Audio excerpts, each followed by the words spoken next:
Atong pula. Okay guys, kasalukuyang nililinis. Magsimbang gabi ka. Oo, pupon. Dito ang Katoliko diri. Diya, ma'am. Oh. Tung amot ta ba sa simbahan, dapat mahatag na to kila kuni. Buwas ang aga, kay magsimbangan sila. Kami, buwas mas ang aga. Papisan hanggang kung tagpila. 250. Wala kang mahal lang, kita 50 lang. Uy, kamahal ng palitonon, day. Bakit yung sa amin ulit? Inisibal ulit 100 lang. Noon yun. Yung nakaraang taon pala. Last year. Gamay, man lang gali. Bakit 50? Daw bugas lang gali. Lik. Kung kay Ate Binto, unang ulit lang. Aamot lang. Dara kasi mas dati net na. Oo, ma.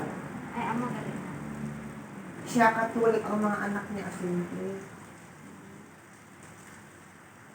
Dati katolik man to si Rande. Pagtung asawa niya, ambot nga nagpalik sila sa kwan. Naglipat sila sa assembly. Pero kasal sila sa Katolik, hindi. Katindi. Amin ang cost, hindi sa kasal sa Katolik. Kaya, Katolik yata sila nakasal bago sila naglipat sa assembly.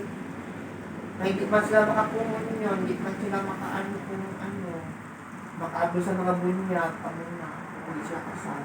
Ano ba? Pag di ka kasal sa Katoliko. Oo. Daw hindi ka nagyakong yun. Simba-simba ka lang.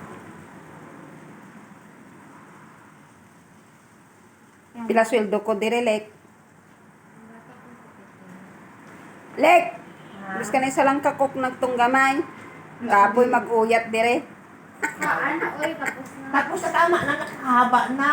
Di gusto ko gani na sige-sige yun.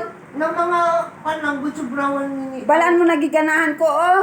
Sobrang 1 minute lang tama na. Naku po. Tipid pa yan.